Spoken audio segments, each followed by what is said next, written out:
I want to call this the July 13th Planning and Zoning Commission meeting to order, and I would ask you to join me in rising to say the Pledge of Allegiance. I pledge of allegiance to the flag of the United States of America and to the republic for which it stands, one nation, under God, indivisible, with liberty and justice for all.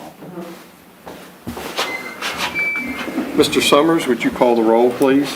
Commissioner Benberry, Commissioner Griffin. Here. Commissioner Kaler. Here. Commissioner Morrison. Here. Commissioner Pollard. Here. Commissioner Rhodes. Here. Chairman Wade. Here. Our first item of business is the minutes. Hopefully you all have the minutes from the June 5th meeting. And Commissioner Rhodes, would you read the motion on that? I move that the reading of the minutes for June 5th, 2023 be waived and that the minutes of said meeting as prepared by staff be approved as written. Second. Moved and seconded. Any questions? Any corrections, additions, deletions? Hearing none, Mr. Summers, would you call the roll, please? Commissioner Rhodes. Aye. Commissioner Griffin. Aye. Commissioner Kaler. Aye. Commissioner Morrison. Aye. Commissioner Pollard. Aye. Chairman Wade. Aye. All right, our first item of business is an urban renewal item. And Mr. Summers, would you like to proceed on that? Thank you, Mr. Chairman. This is actually an addendum to a staff report for a roof grant that was awarded a number of months ago in 2022. This building is located at 618 to 620 Broadway. Whenever the back of the building was being repaired in accordance with the roof grant, they did find a gabled roof over the flat roof. And according to the contractor, it would stabilize the building better if they removed that second gabled roof. So they have since done that, but are requesting an amount of $3,355 additionally for the roof stabilization assistance.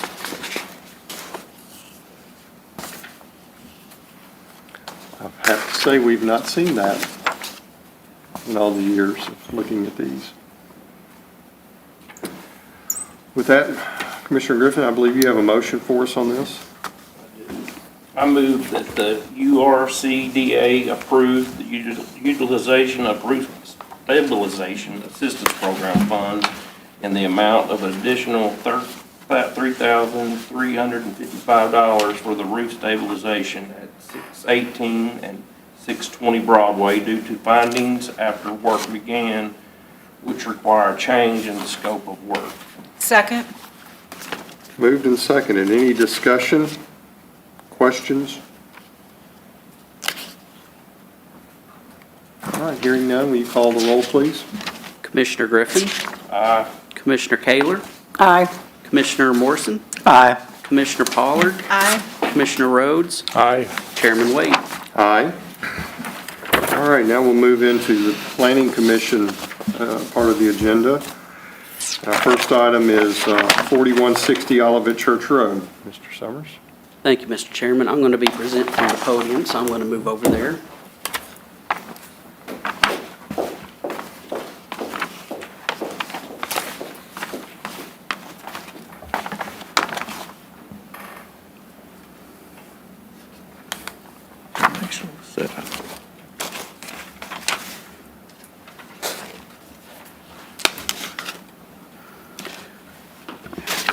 Thank you all. This has come before the Planning Commission twice.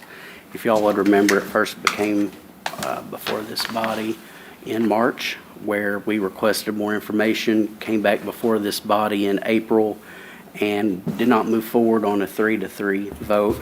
In June, the Planning Commission voted to rehear the case, which brings us to where we are tonight for a little bit of history. So I'd like to go through the staff report and pick out some of the highlights that has brought us to this point. The site is zoned M1 Light Industrial Planned Unit Development, and what the specific petition is for is a 10,175 square foot truck maintenance facility.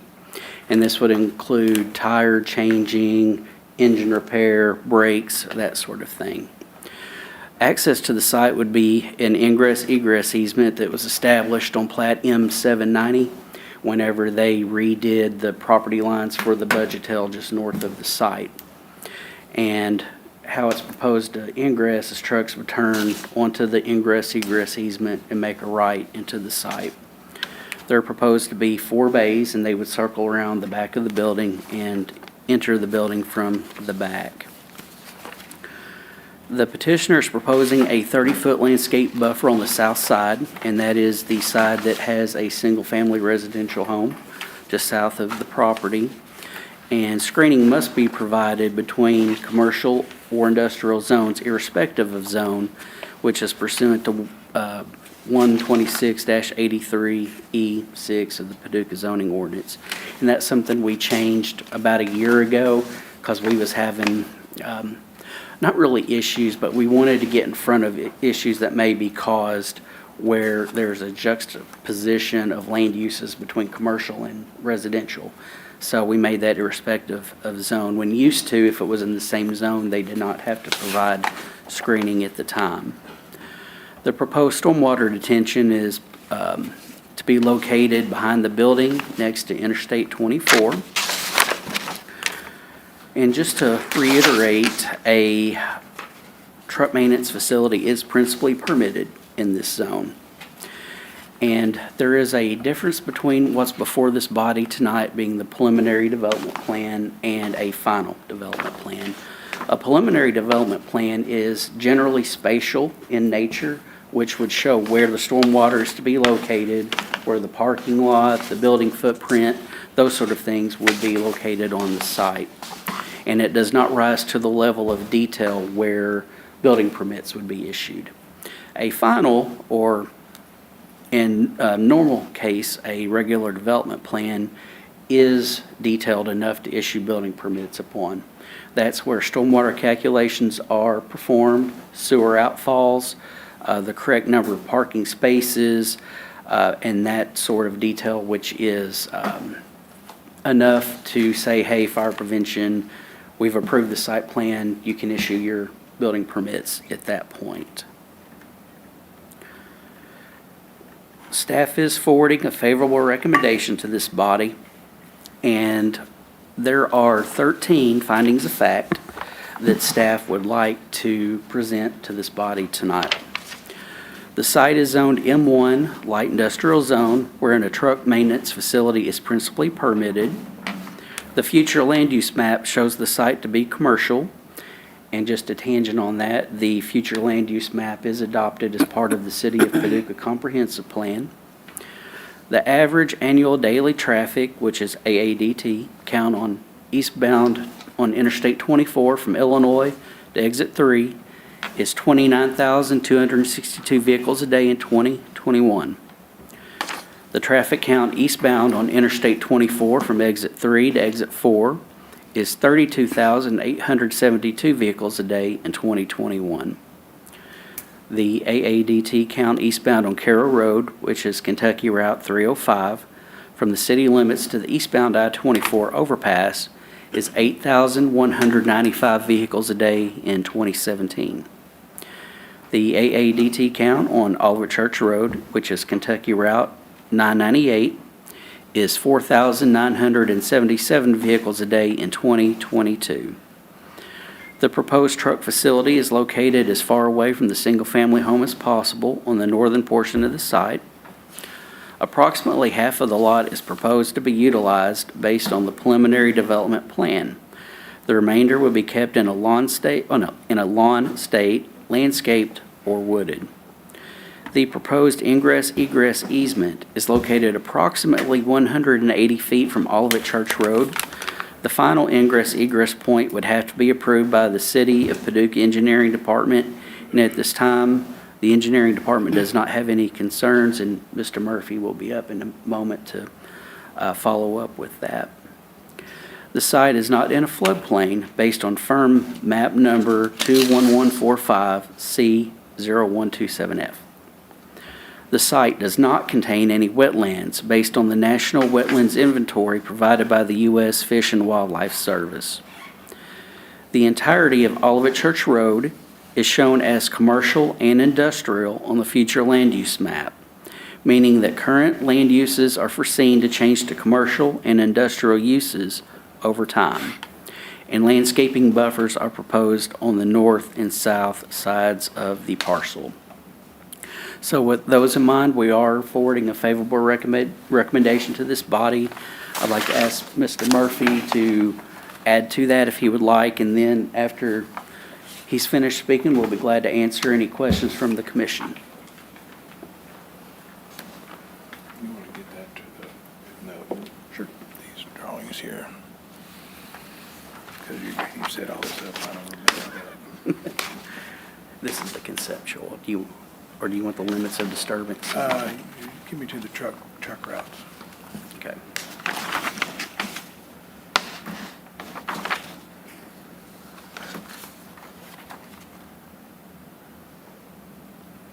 Yeah, that's good.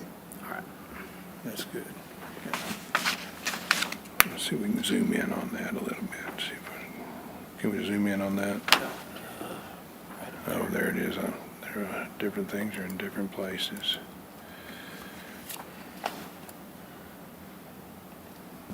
Okay. You can get rid of that sidebar too. Okay, that helps. Yeah, that helps. Okay. Good evening. Thank you for, I guess, allowing me to be here this evening. I've not been to some of your meetings in quite some time. It seems to always be something that is a little bit on the bubble for that. But I've got these drawings, and these are what we refer to as truck turning movements. It's provided by computer simulators that basically shows what the right front wheel would be doing and the trailing dueling axles and stuff as a truck might maneuver within an area. And a little bit, I do have a little bit of concern with some of this. All truck drivers are not as good as other truck drivers. And it doesn't, a lot of times, it doesn't matter how wide you make an entrance. There always seems to be the dueling axles or the front right axle goes off the pavement, creates a big mud hole in an unwanted place, and then we get calls to come in and repair those, even though that is the circumstance. What the applicant is showing here is that it is possible for a truck to come in here and make these turns without getting off the pavement. I'm not saying it's not possible, but it's more probable that they do different things. For example, if you were to have a truck that is staged to come out, and then you have a truck that's trying to come in, or some situations like that, a lot of times the trucker's going to keep going, and he's going to maneuver around that individual, which means he may come off the pavement to make that turn, because if this truck's coming out, he's going to need, on a right-hand turn, he's going to need room to get out too. So they got to get out of each other's way. In this particular circumstance, if we got more detailed drawings than what we have, my concern would be in this area right here, as far as maybe needing to do some improvements there for that, because you can see that this is if it was a textbook turn, it would work. I'm just saying we don't have textbook truck drivers. And then you see down here, they're pressing the limits on this to make these turns. So this is actually an easement. This area here, this is not part of the public interest. The only part that we would be interested in that they'd be able to maneuver and not have any damage to the existing right-of-way would be within this area here.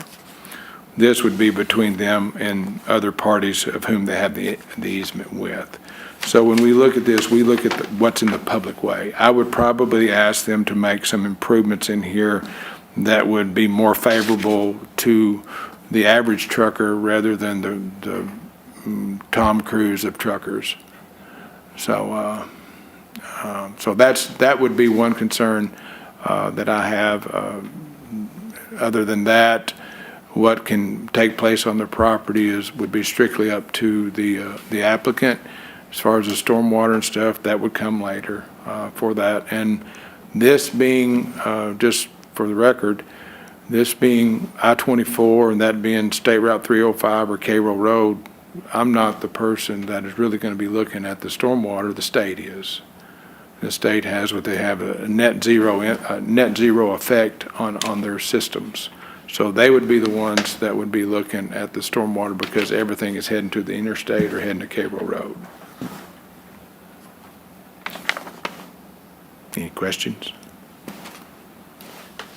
Yes. At what time will you look at that? Is it on preliminaries like No, we're looking at no, now? That comes when later. when they submit their engineering drawings that has a Thank you. professional Yes. engineer stamp that's worked out all the details, as Josh mentioned earlier. For the planning commission, as far as the applicant's use, they're seeking approval for this in general. I think Josh has done a great job of laying all that out in the 13 points on that, but the details still have to come in that shows that it can work. And again, I'm not here questioning what goes on this site here. If they can maneuver in an area smaller than that, great for them. But again, they don't. We're not controlling this size. We're only interested in what may happen to the public property. Now, there's one other thing that I need to share here, because it always seems like we have things that are in transition. This Olivet Church Road is a state route. What a lot of people don't know is that this little road here is actually on state maintenance. This is not the city's road. This is a state road. However, we have activity with the state where we're looking to make some exchanges for some things we got going on between the state that we're working through, and some of those negotiations include, hey, the Kentucky Department of Transportation does not need to be taking care of this little street. So they're wanting to shift that to local maintenance, which would be us on that. And I mean, we're actually had a conversation of working up the paperwork for this with the district engineer last week, and we're working on the paperwork where this would be a city street. If it were to be decided today, this is not a city street. This is actually part of state maintenance. Okay, but we would like, if we're going to take over the maintenance of this, we would like to have our interest, I guess, looked at here to make sure that we're not getting calls saying, see, I told you so, y'all need to come out here and fix this because they're running off the road and it's a mess. So, again, I'm not criticizing any business or anything like that. I just, if you look around where big trucks move, you see where it just seems like you can't get the radiuses big enough that everything stays on the pavement. So that would be it. But I mean, just point of fact is everything that we're looking at is state. From a public point of view, we're looking at taking this over in the next few months as being a city street. Thank you. Do you have any thoughts? So as trucks pull into this maintenance facility and instead of headed down Old Olivet Church Road to a dead end, do you have any thoughts on how to mitigate that? Is that something we need to talk about, or is that something we need to talk about? You know, thank you for asking that question. We have all kinds of problems with truckers because they're human. They're just like everybody else. They put something in a GPS, and they let that GPS direct them to wherever they're going. And sometimes they go past their turn, and then all of a sudden, the GPS starts saying, make a U-turn or turn right, and before you know it, they're in our neighborhoods. This happens a lot over on the north end of town, around the 10th Street, 9th, 10th, Estelle, we have trucks coming in from the interstate. They don't make the right turn where they should have, and then all of a sudden we got trucks going through neighborhoods over on the north end of town, and we get complaints about that. And all it is just a trucker trying to find his way back where he missed his turn.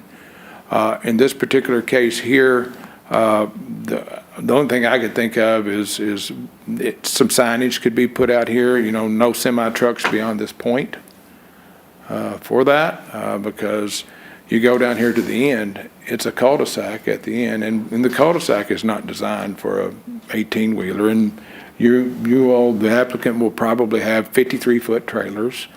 Very seldom is anything less than 53 foot on a tractor trailer anymore. So there would be not room to really go down here to the end of the cul-de-sac and turn around. Pull this up, the GIS, if you don't mind. One question I have, I know you've done all of the studies on how many trucks You got aerial, you got aerial. drive on each one of those roadways, but do you know how many possibly would be in the queue waiting, like coming up Olivet Church Road to turn in there and to egress? There would probably be more than one or two, I would think. Could not answer that. I do know that, and you don't need to, You have to prepare for. the industry, the over-the-road trucking industry is experiencing a lot of problems from my observations. They have to log their driving time, and they have to rest every 12 hours. And I see a need for more truck stops, rest areas, or whatever. I come to work every day vis-a-vis exit 27 at the lake up at Calvert City. There's trucks that are actually, even though there's no parking signs there are trucks that are lining the shoulders of the off and on ramps there because they're mandatory rest. And then even though they have Loves, Pilots, Speedways, they have truck stops, there's insufficient room for the trucks to get in there to rest, so they are actually parking on the shoulders of the interstate ramps to do that. We would not want anything like that to occur here, even though it would be capable of doing that. For example, and I'm just speaking logically, okay? Across the street is Pilot? Yes. Which is a truck stop. You also have Arnell, which is a truck terminal. And then with having trucks coming in and out here, then that could be locally controlled with the business saying, hey, queue here, but we don't need you to be parking out here for that. But that would be the only concern on that. How do you control that trucker that sees a 12-foot shoulder? I mandatorily have to rest. I'm in a trucking area because there's truck activity, and I want to park on the shoulder of the road and get my rest, and then I'll pull into the mechanic shop tomorrow. Or what? I don't have an answer for that, and I'm not here to judge that. I'm just saying that happens. That happens, and happens every day. But what I was going to show you on this map real quick is a little bit of the history of Olivet Church Road. Before 1974, I-24 didn't exist. And Olivet Church Road comes straight, and follow the cursor, comes straight down through here and intersected Cairo Road right here, right in the middle of that interchange. Then the interchange got built, and then the road was moved over here to come in to Cairo Road. But then several years ago, this railroad bridge got replaced. There was an old timber structure there that got replaced, and Olivet Church Road got moved over on its current alignment today. Ergo, all of the state right-of-way that's still there. All this is still state right-of-way. all this is still state right-of-way. This is what we're negotiating to become city right-of-way, okay? Because they don't need it, and they're gonna take care of all that Church Road. That's why I'm talking about this particular intersection right here on that, if you were to get right down to the legalities of the matter. But by the time this is built, it will be in city hands for that, so we might as well be talking to us. And that would be the point for signage that says no semi-trucks. Yeah, and that would be the city. that could be easily done, because now, fortunately, if a truck driver were to pull in there and says, okay, well, this is not my destination, but guess what? It's the best place I got to turn around, you know, to use this, the garage facility or whatever. I could go in, maneuver, and turn around and come back out on that, rather than going beyond that point, because hopefully if he's looking at his GPS, he's seeing that he's going to a dead end with a cul-de-sac. And if he's a tractor trailer with a 53-foot trailer, he's going to be running way off the cul-de-sac to turn around. Or he's going to be backing out. So, yeah, just 2 little signs, no trucks beyond this point, would be the most, I guess, best way to say that. But I tell people, how many times do we not pay attention to what is? We got a lot of signs that say no left turns, where left turns are made every day. We got a lot of signs that say no trucks, and trucks go there every day. But at least we put a sign there. We've got signs on 32nd Street that give you the height of the railroad trestle too. Oh, and But they still get hit it. stuck under there all the time. It's I okay. mean, But from a technical aspect, some minor improvements can be made that would guard against some of the edge degradation of the road, and I think it would be fine from that point of view. From just a maneuvering and a technical point of view, some minor amendments. Once we get the drawings in, we could say, hey, we need this much room, and if you could do that for us, that'd be great. From a timing standpoint in your negotiations with the state, would that coincide with the idea of when a final development plan is presented? We don't know, we don't necessarily know what the Sure. applicant's arrangement is, or how fast they can get those documents here. But that is possible. Yeah, sure. I mean, they may have already have the whole thing designed and may await your decision, and we get that tomorrow. I don't know that, so. Would it be, since this curve, what you talk about, the tracks of the truck's wheels, Yeah. since that's going to maybe, you're asking for some extra pavement or reprofiling or some of this, No, we just ask for some minor widening All right. within the right of way. at the same time that that's being widened, is there some way to, as part of that, to narrow the road Give me back that. I don't want- down all of that? Excuse me? Is there a way to, as part of that, widening that curve, could you also include in that scope of work, a narrowing of the entrance to Olivet Road so that trucks not only see the sign, but if the road narrows or something that it's a physical No, barrier? or at least- you would not ever want to narrow the entrance. Right. The entrance, for example, I think he's speaking of beyond that entrance. Not that, end, but You're talking about the old on-pass. oh, yeah, you're gonna, you'd taper that down. You could taper that down on that. I know what you're saying. Because right here, Commissioner, if you look at this, the actual entrance going into Olivet Church Road would be really wide and be really favored to this access here, because the worst movement on this is not necessarily this one coming in, but it's the right turn coming out. That's the worst movement on this drawing. And I think they have one like that, because as much as you see this wheel line here, it was swinging way beyond the intersection and coming back in. On this narrow part right here, you're gonna see that left front wheel swing way out here, so that the trailing dualies don't come off into that.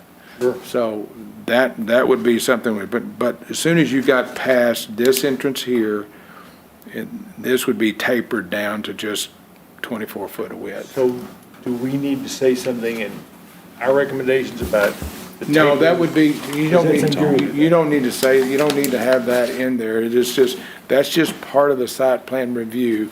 It's what we refer to as impacts. You know, the development creates an impact to the local infrastructure. If you're willing to make the improvements to the local infrastructure that offsets those impacts, then it would just be something through our office. It wouldn't be something that have to be written in through, in my opinion, would not have to be something that's adopted by this, because if that was the case, every correction we would make to something would require your approval, and which that's not necessary.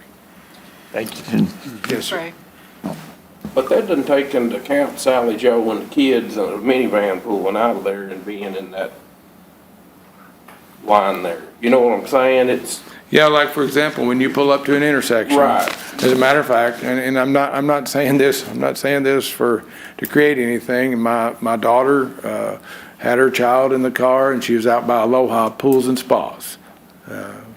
Trucker was coming in off of Allen Lane. She was coming out of that, and the dueling axles caught the front end of her Tahoe, not Tahoe, it was a Pathfinder, drug her car back while she's in it with my grandchild or her daughter. And of course, she had a high-speed come apart from fear.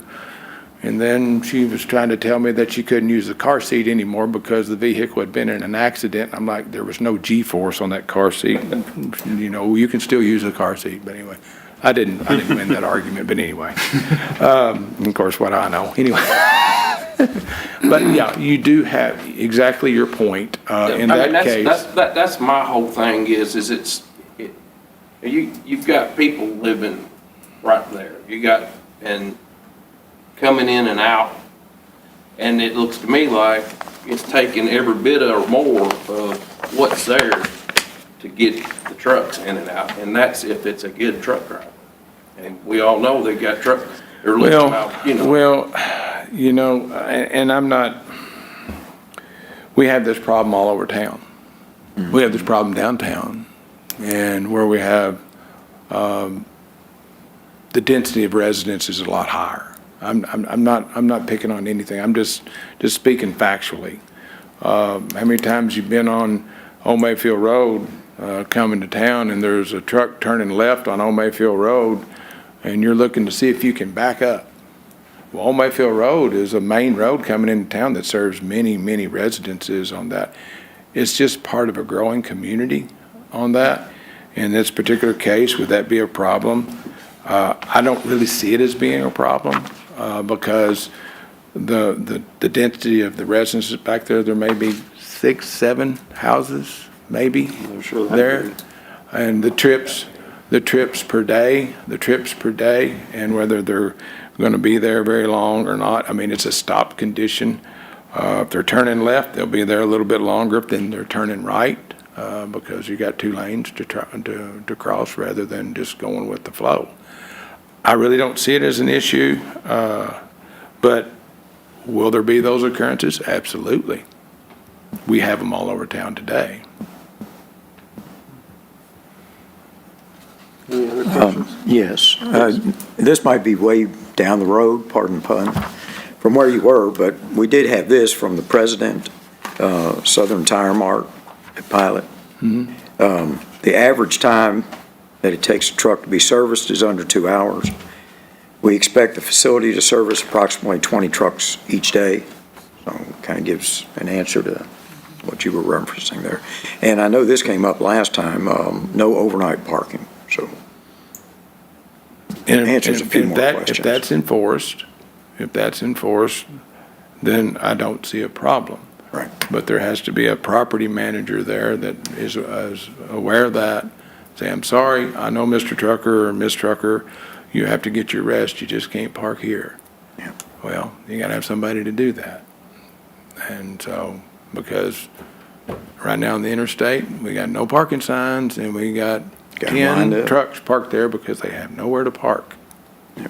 That's why I'm saying I think there's a rest area problem for truckers. Yeah. Any other questions? Mr. Murphy? Okay. Josh, I have one question. If you would, tell us what you know about this. This is properly zoned, but the reason we're looking at it is because it is on planned unit development. Tell us what you know about that planned unit development. We know it was established prior to 1976. And the reason we know that is because that's when it shows up on the official land use map or the official zoning map from 1976.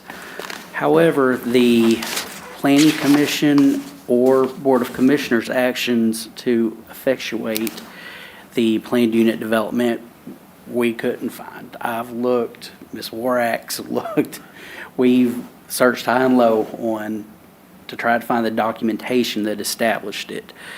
We know that it was established via some avenue with planning and zoning, but we don't know the details of why it exists.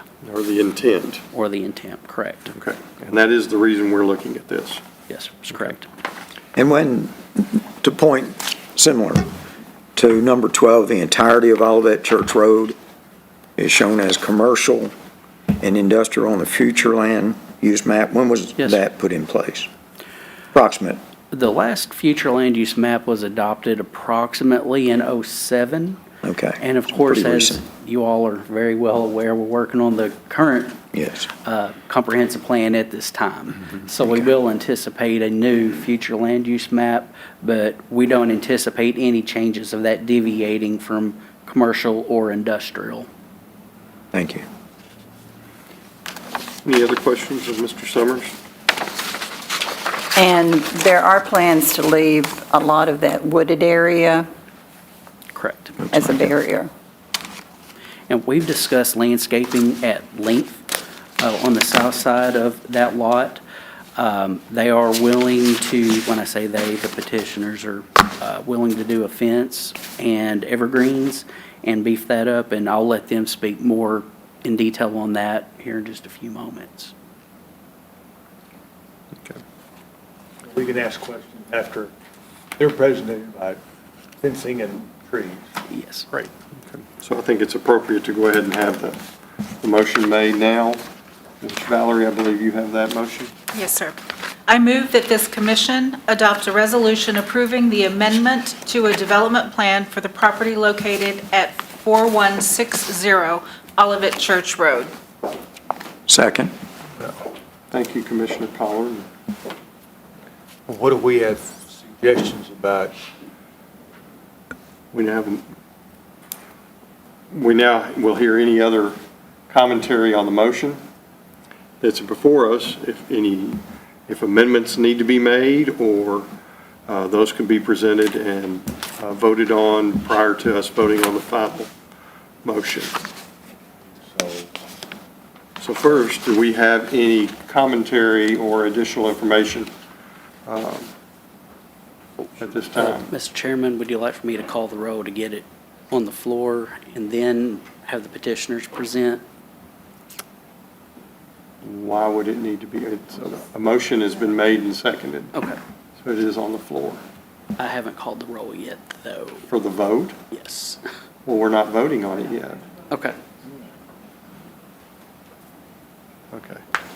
Sure, I don't know if y'all want to hear from me now or not. Well, go ahead, I'll Counselor. just go ahead and step up to the plate. Good evening, everyone. I'm David Riley. I'm a local attorney here in Paducah. And I'm joined tonight with several gentlemen from Duff Real Estate, the applicant, Southern Tire Mark, and also Kimley Horn, who's the design firm on this project. I get the opportunity to also do the equivalent of what Ms. Warwick is doing for the County Planning and Zoning Commission. So I have had a chance to look at these and look at the law on this subject and what's before you tonight a little bit. I believe the best attorneys are neither seen nor heard, so I'm going to keep my comments brief. But I will say on the legal aspects of what Mr. Wade was just talking about, I personally have a little bit of concerns about this because we've tried to ask for what is the PUD, what are the regulations governing it, what are we amending, the legal mechanism in which Duff Real Estate is before you tonight is based on an amendment, a major amendment to a planned unit development. And we don't know what we're asking to amend. We don't know what the original plan is. So that's a little bit concerning for me from the legal aspect of the proceeding. All that said, the applicant and all the gentlemen that are here have really worked hard to try to be present tonight to answer your questions in these prior proceedings. And from the legal things that sometimes people think I'm knowledgeable to speak about, maybe not all the time. I think that this is a permitted use within this zone, and that this is something that this area is being planned for to be developed. It's a thing that is allowed right now. And it's an area that is designated by you all for future development of this nature in the future. I think that in some of the prior hearings that you've heard, evidence and testimony from individuals in the community, there were lots of complaints about the traffic in that area. And my own take on that, so take it for what you will, is during the time you heard that testimony was that that exit 3 was under substantial construction, with lots of traffic being rerouted, changed, people making wrong turns, because I went through and did the same thing myself.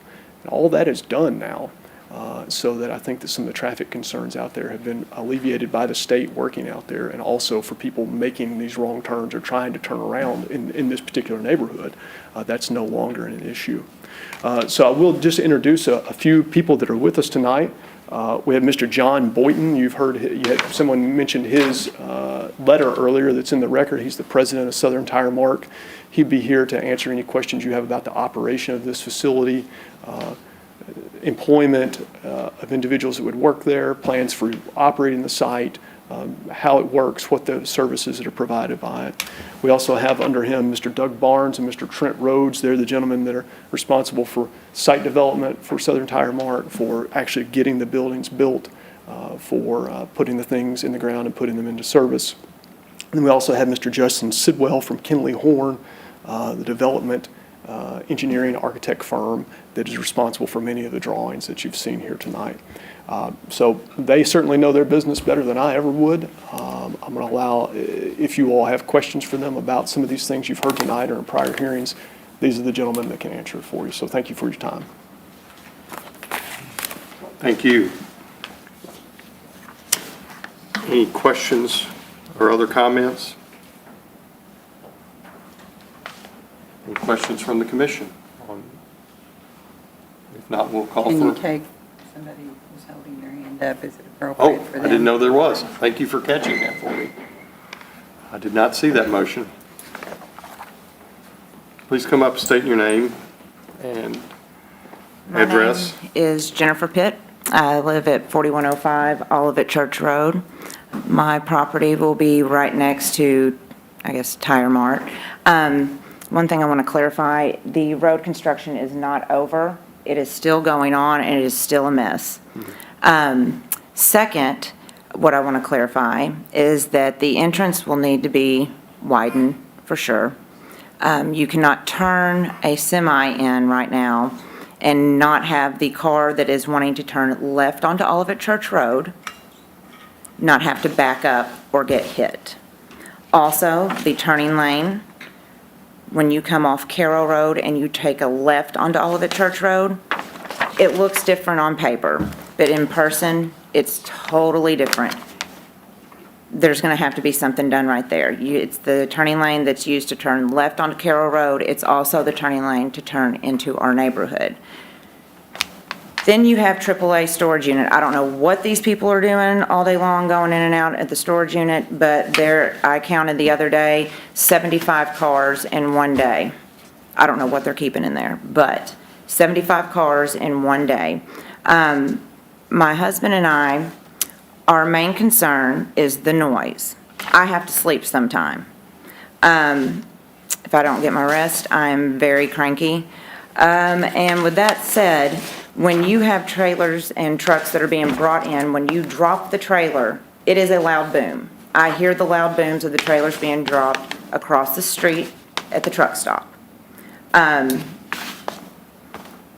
This is a more so, I guess, a 24/7 type. you know, there's going to have to be something done with that, because I know that a lot of their facilities are 24/7. You know, like a 7 to 7, I don't know. Their Got- hours they state are 6 a.m. to 10 p.m. Okay, 10 p.m.'s a little late. That's a little late. I mean, if you're going to be doing 20 cars or 20 trucks a day, and you hear, when you go and get your oil and tires rotated and all that stuff done, and you're hearing that noise, well, it's louder for semis, for one. And if this place is going to be right next, I don't care how many trees you have, if this place is going to be right next to my home, I'm going to have to sit there and listen to this all day long. I don't want to hear it till 10 p.m. at night at all. So 6 a.m. to 10 p.m., is that what, okay, yeah. I mean, something's going to have to be figured out with that. I don't know if they can answer it or if there's a solution to it, but 10 p.m., I mean, it's going to be right there. Like literally, I mean, I wish people would have come to the house because I'm looking at this. I wish when you see it in person, I mean, it's right there. And that turnaround or the turning and all that, which that's handled with other people, not me. But that's going to have to be widened. There's no way, no way. And yes, our road that we live on, it cannot handle semis. I will tell you that much. And there's already semis, and I've got video from a long time ago, already lined up and down Olivet Church Road right there. And it's still a mess where they're doing the construction. I mean, it had to be done. So, because the semis had ruined the road. But right in through there on, I guess, the exits, they're doing the exits right now. So, but yeah, and you still have people trying to turn through the barriers to get on the interstate to go to Illinois. So, I mean, it is what it is. But my main concern is the noise, and then the turning in and out, because like I said, there's a lot of traffic that goes to the storage units. So, but I do appreciate that if it does go through, that they turn the bays from facing north and south to east and west. So, you know, that'll help with some of the noise, I guess. But, yeah, I just want to know more on the noise. I think that's what it is, yeah. And there'll be no way to stop the semis coming down the road because they do it all the time, or try to, and then they have to back out, and then they almost slam into a car coming down that's not watching. So, if they could answer my questions, I'd appreciate it. Anyone wants to speak?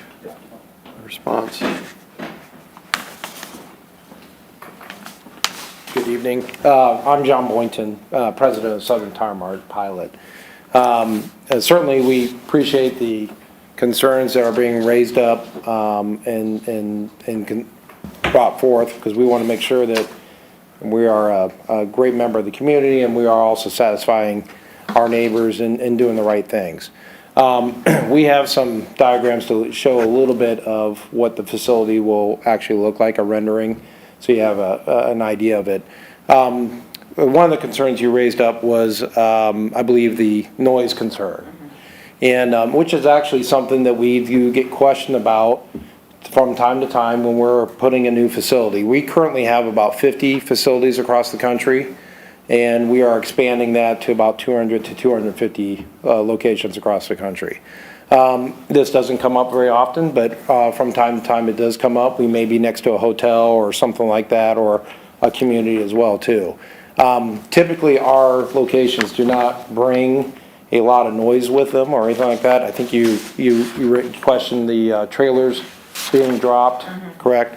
If you look at our facilities, we actually designed them so that the trailers are not having to be disconnected from the vehicle. There are, as I mentioned in the note, I believe, or in the letter, typically our time of service from when a vehicle gets there to when it leaves is about 1 to 2 hours. And there's a reason for that, is that drivers want to be efficient to get in, get what minor repairs that they need to have done, and then get back on the road. And so we have designed these specifically to make sure that we're doing these repairs efficiently, that trailers are not having to be disconnected. They can pull in through the facility, get what work needs to be done, do not have to disconnect the trailer at that time, and then get on their way to their destination. So rarely do we ever have a trailer that needs disconnected from the truck. The only time that may happen is that if there's repairs that are more extensive and they need to leave the trailer over at the pilot center across the street, they may have to do that. But they won't be leaving the trailers, disconnecting them at our locations. You mentioned noise, and then The hours. the hours of operation, thank you. So, as I stated, our typical hours of operation are from 6 a.m. to 10 p.m. And we don't run 24 hours on that. That's what we find is that's when that customer is looking to have service done. A driver can operate basically 14 hours in a day, according to laws. And 3 of those hours, he can actually be behind the wheel for 11. 3 of those are going to be either dropping off a load, stopping, getting fuel, and getting maintenance done. So they have a kind of a compressed window of what they can do, what their time is. A lot of times we do have requests for service to be done in the evening so that they can get their work done when their drive is done, get the work done, and then first thing in the morning they can turn around and go. Again, we're not going to have overnight traffic parked there. We don't allow overnight traffic onto our facilities. They would have to go down to the travel center or elsewhere where they can park. I don't know if I answered all your questions or not. Yeah, it's just the noise. Yeah. From 6 a.m. to 10 p.m. Any other questions? Please. I was gonna say is, so if trucks aren't allowed on the lot, will there be a movable gate to close off your lot? We've done that in the past. So actually, we could have a gate that comes in and closes off a lot, so it keeps drivers from parking in there after 10 p.m. when we're there, looking for a place to rest. We can look at some plans for something like that. We've discussed that before as well. Has Wyndham talked to you folks about the noise? You do have a hotel, right? Yeah. Close by here. We have not had any, to No my knowledge, concern we haven't from had any them? communication of, Okay. yeah. And it's not uncommon that we actually have these facilities that are next to or near a hotel or something like that, and we have not had any complaints about noise or issues with that. And just in regard to that as well, you've moved over in the placement. Yeah. And so are you going to try and leave all those trees? Our intention is to leave as much of the landscaping as we can in place to give a more natural buffer, a little bit better aesthetics as well too, for sure. And then if we need to add in a more landscaping in there where we can, we're certainly open to that as well. Thank you. Anyone else? Would it be appropriate to talk about specific landscape requirements? Or at least get something on the table? Mr. Summers, do you want to expand on your staff report comments about the petitioner is proposing a 30-foot landscape buffer on the south side, lot side? Thank you. Do you want to talk about that, or? I can, and then I believe we may have some additional landscaping plans as well. But what they're proposing at this time is for 30-foot to be located on the south side, which is for the natural vegetation that's there now. However, we have been in communication with the petitioner that we would like fences and evergreens looked at on the site. And from what I'm gathering, that they may be willing to accommodate those on the site as well. But it would be up to this body to determine the particulars of what fence height, how many trees, that sort of thing. And that discussion will need to happen. That discussion would normally happen between the preliminary and the final development plan, wouldn't it? And not necessarily in front of us. Yeah, we can work through those details and logistics in the development review process when they submit the final development plan for the site. And that final development plan comes back to this group? Or is it ministerial that you all approve that? Correct. Okay. So with that being said, is there anything, I'm not comfortable with that. okay, I mean, we have deciduous trees, not very many of them, there are many of them that are dead, and they will offer little protection from, fall to spring when they do what they do and lose all their leaves. Okay. With So- that said, then, if you'll allow me, Mr. Summers, I think you said there was perhaps additional testimony as to landscaping? Was there, Mr. Sidwell? It's coming. What I was going to propose, Commissioner Rhodes, is to hear this and see if this satisfies Yeah, you. right. Don't want to invent a wheel that's already been invented. Couldn't agree more.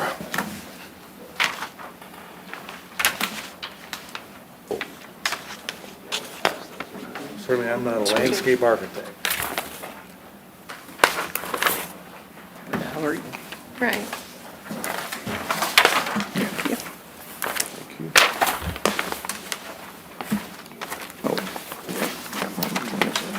Thank you.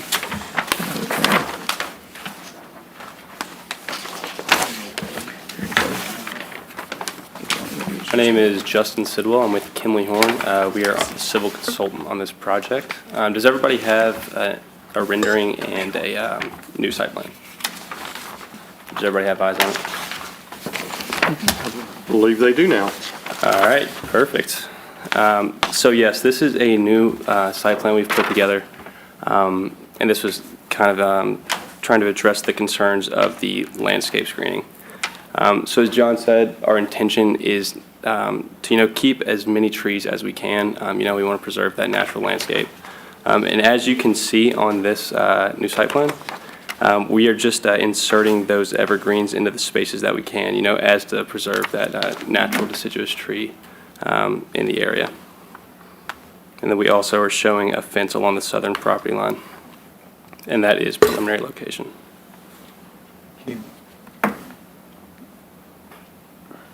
Look, I'm not a landscape architect,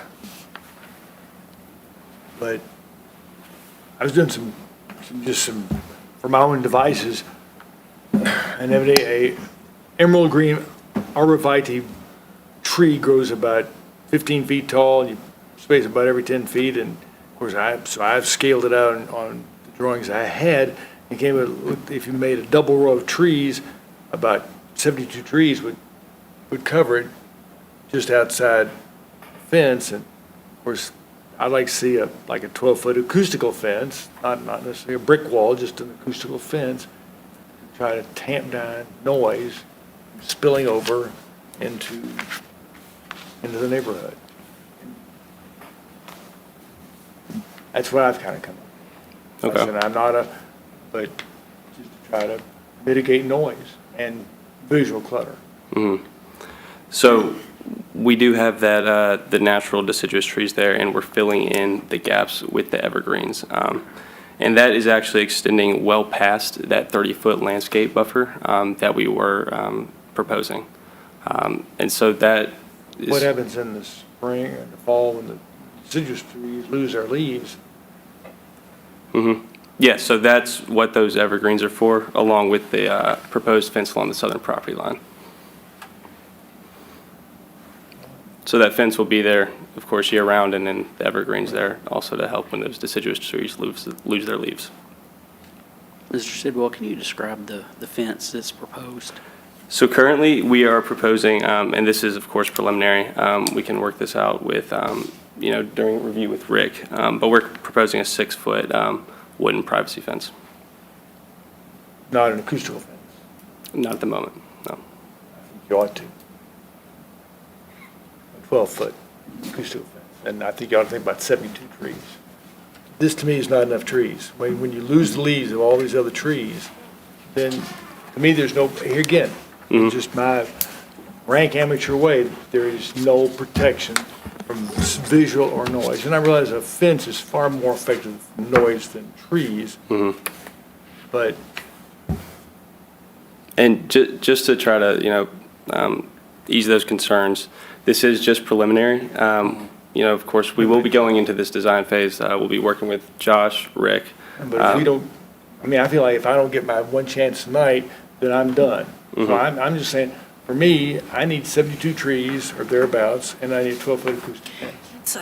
That's a lot of I- trees that's what I- there. I mean, that is a I lot. just think a lot of I mean, trees. with- I think this, you're gonna have a long life here. You're gonna spend 30, 40 years, hopefully, of a great, successful business. So But the I- cost of a Fingers few crossed. trees shouldn't be that expensive. If we were incorrect, though, with that plan, and that they were proposing something through their development that exceeds that or a different type of tree, I don't want to be the one that says we had to do it this way. Yeah, I'm just, We don't Just have for landscape clarification, requirements. so the action in front of the commission tonight is to make a determination of this proposed development at this site based on the non-existent planned unit development. And with reference to the underlying zoning being M1 that is permissible for the proposed development. In terms of the specific design review, that will all be done by staff with design professionals. I mean, when you're talking about acoustics, there's a lot of caveats and technicalities that go into play that have to be reviewed during that process. So I guess I was. making arbitrary recommendations In other may words, not yield the greatest outcome. Okay, so, all right, for the reason I came up with 12 foot is out Dar Pro on 10th Street. Rick probably knows about Dar Pro. I mean, they have a pretty significant fence. They don't have enough, which to the detriment of that whole neighborhood, that they see trucks sitting there idling all the time. And I'm just trying to be kind of the everyman citizen here who says, look, I got one shot to say, I mean, I'm not against Southern Tire Mart. I'm a business person, but I'm just saying, for the good of the neighborhood, and I realize that I'll probably get outvoted, but I just think there ought to be some basic things, and if I don't insist on it, then I feel like that I'm not doing my job on planning and zoning, and whether frankly there was a planning development or nothing. I mean, I'm trying to say, let's try to represent, to have a coming together of the neighborhood, business, our city, and I just don't think it's a lot to say. We ought to have some definite things about more than 15 trees and a 6-foot fence, because I don't think, if I was a citizen putting my, in that neighborhood, then I would think we've done our jobs. Absolutely.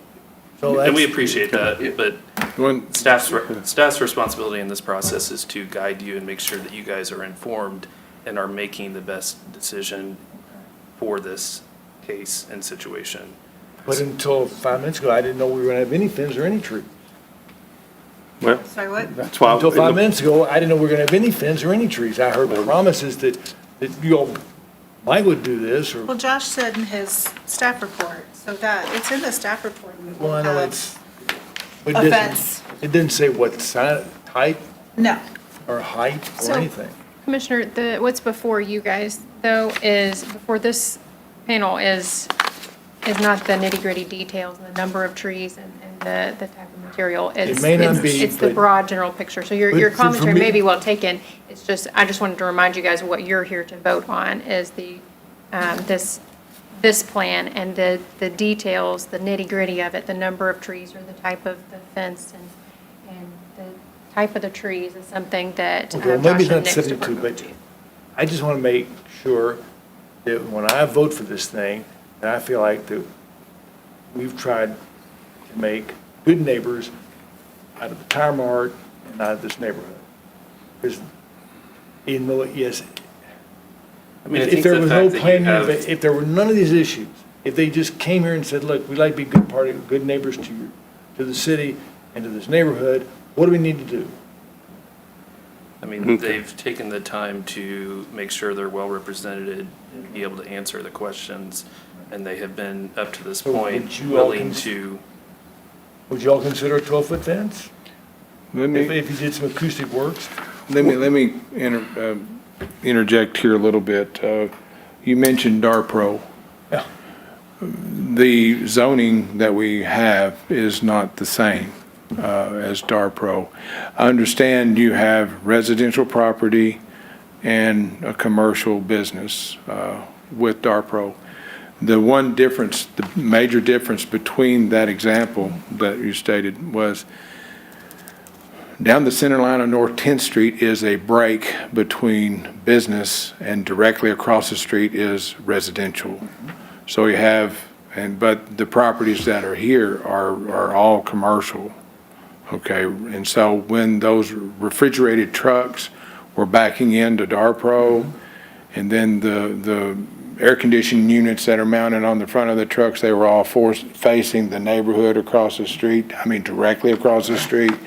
So the city required them to put in an acoustic fence or a noise wall per se for that particular application, because you had a commercial property directly across the street from a residential property, and that was the only solution to help curtail the noise from those refrigeration trucks, which is a much higher decibel than, if you got 6, 8 trucks and they're running all night long with that refrigeration unit running, it's loud. It's loud. But in this particular case, you don't have that. You have commercial property abutting future commercial property, if not commercial already, even though it's used as residential right now. So I think, as Nick has stated, they are attempting to be the best neighbors that they can under these circumstances for that. But I think asking for an acoustic fence might be overstretching because of the zoning that's in place. But, doing something that is something less than that, but I'm not that person. I'm just saying the example you gave earlier is not a good example to apply here because of this. I guess I two would zones. the I understand. the size of that. Yeah. Let me bring it in. We need to go ahead and Okay. resolve this. Okay. And anybody else want to, any comments from the, I have one question for Please. Mr. Boynton.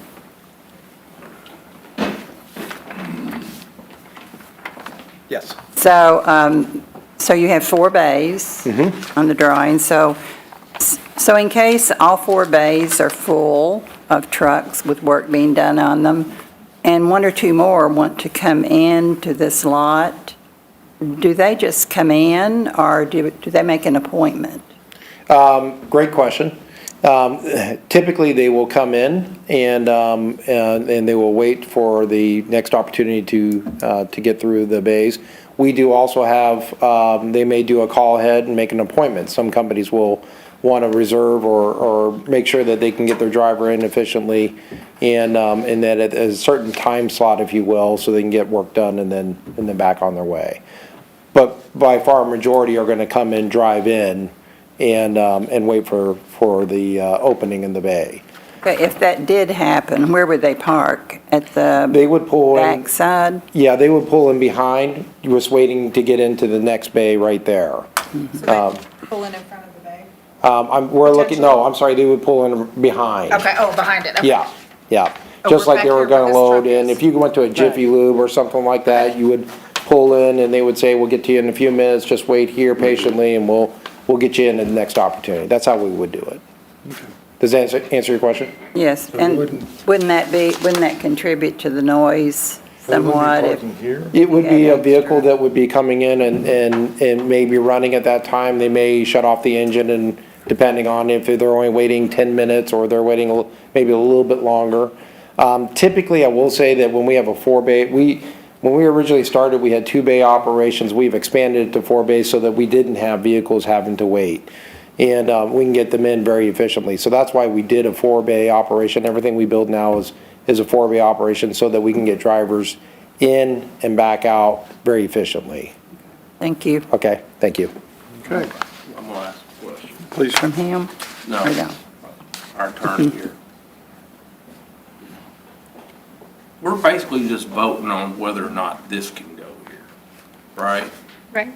That's it, it's really a black and white, right? I mean, And I'm saying that is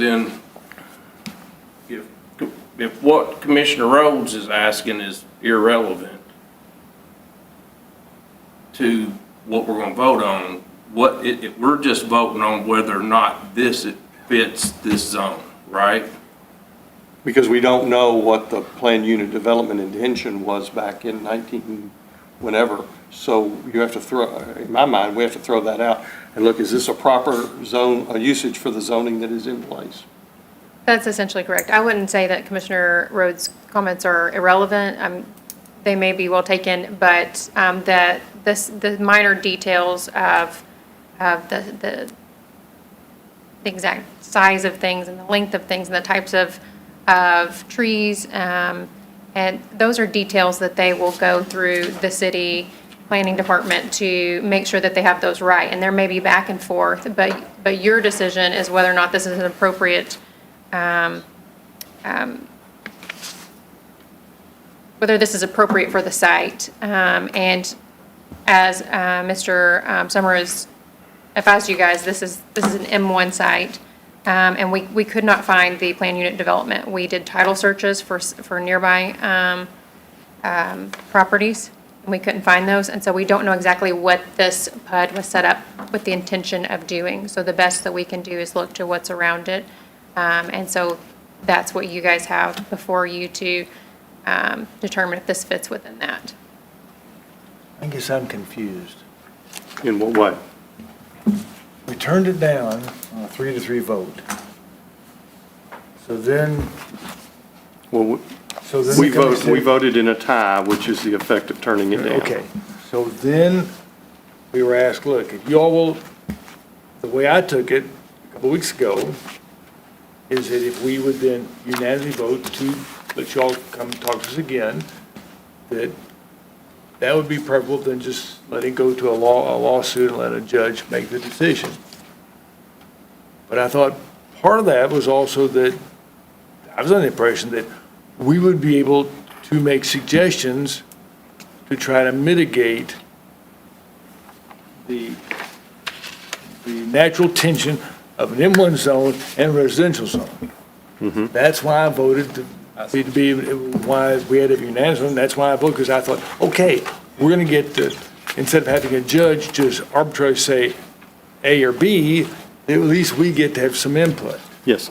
Let me take that a So step now further. am I confused? We have a properly moved and seconded motion on the floor, which the rules of order allow. If you wish to try to amend that motion with conditions, you certainly can, but it would have to be moved by you and then seconded and then voted upon before we get back to the original motion.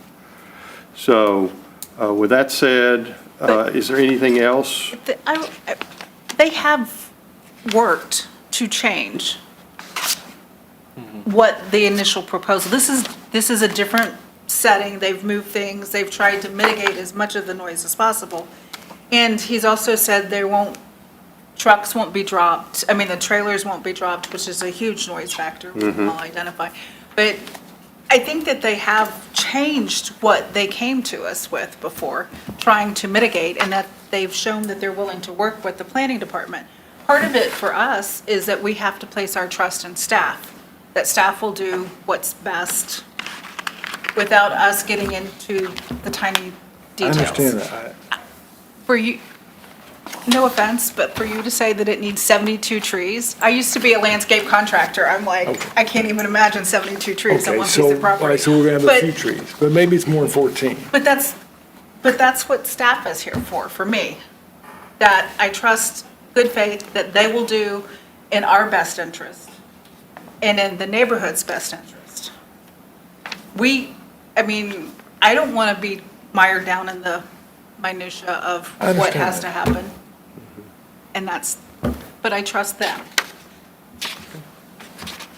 Any other comments? The only other thing I haven't said in my presentation earlier was this group of... You need to come up here. Sorry, I apologize. I had one important point I wanted to emphasize to you all in this process is that before this property was purchased by this development group, they contacted the city's zoning staff and said, is this an appropriate use for this? And we have a letter in the file that's presented to you that says that it is. So then they proceeded to purchase the property and proceed with their development.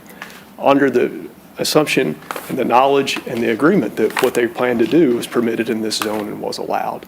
Thank you for allowing me to make that point. I appreciate I left it out earlier. All right. Can I say one more thing? Bob? Yes. Yes, I'm sorry. Before this is all over, I just wanted to tell each and every one of you all, thank you very much. I appreciate the first vote. My husband and I, we do not want any trouble. We do not want to cause any trouble. But when you have two business owners that donated 26-point-something million to stem cell research, I would think a fence would not be, of any height, would be a problem, or trees, or whatever. That way, everybody can get along. So, I mean, maybe there can be something, I don't know.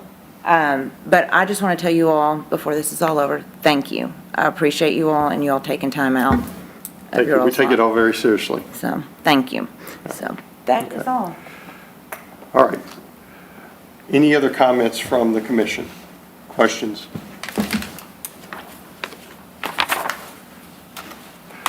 Hearing none. Mr. Summers, would you call the roll, please? Commissioner Pollard, Yes. Commissioner Rhodes,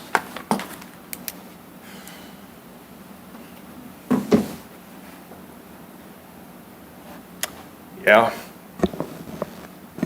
Commissioner Griffin, Yeah.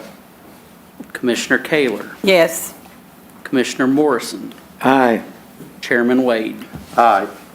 Motion passes. Thank you all very much. I know that was very difficult. All right. Commissioner Morrison, I believe you have our next item. Yes, sir, I do. I move that this commission Oh, adopt. wait, I'm sorry. Oh, we got to I vote. did it, when we have voted. We He gotta- needs to give his he needs staff to give report his. first. Thank you, Mr. Chairman. I reverted to the old way. And I was right there with you. This request is to close a part of Brower Circle and Plum Street. It's within Brower Park subdivision, which was established on October 5th, 1967. This has been before staff for an approval that combined all the individual lots into 3 separate tracts surrounded by Brower Circle and Plum Street. The specific request is to close 31,659 square feet of Plum Street and 111,331 square feet of Brower Circle. And what that would do would be to create an estate-type development down what's known as Barkley Woods right now. There would be some ingress, egress easements established to serve the properties down Barkley Woods, and the petitioner's professional representative is here to answer any further questions you all may have.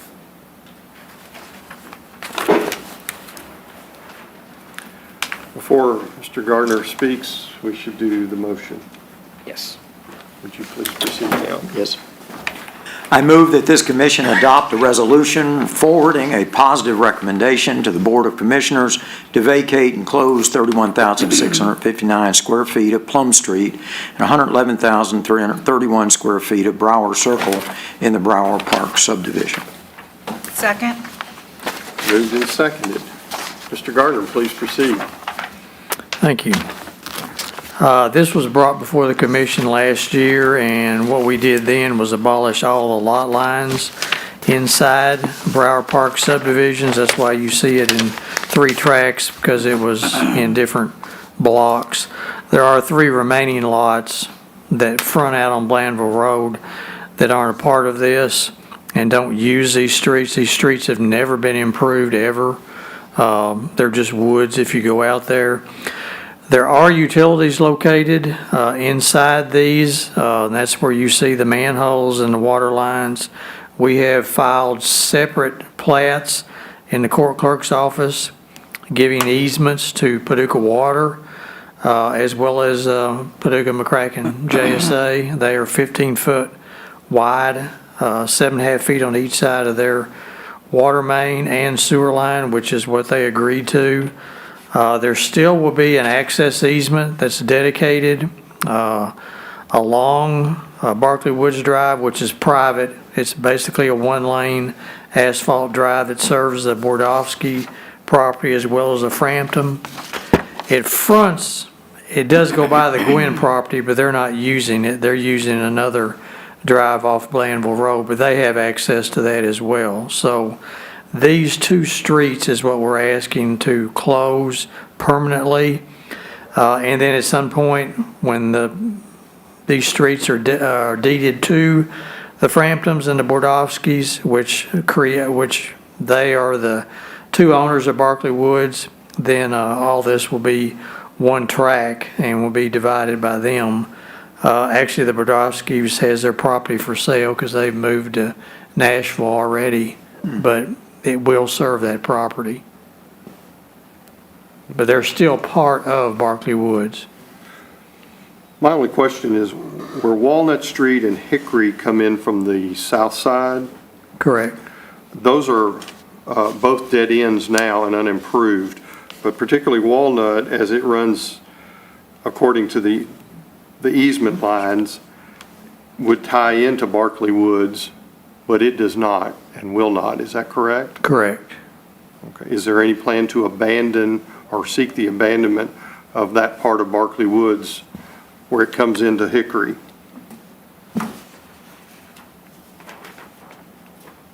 No. Hickory, of course, as you said, is not open for a It's a long. long drop-off down into the Right. Barkley Woods would be. The But that- terrain does not necessarily, I mean, these are old dedicated streets many, many years ago. Yes.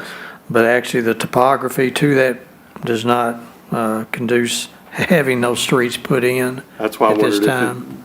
it was Yeah. ever discussed to abandon that part, but, Right. all right, thank you. Any other questions?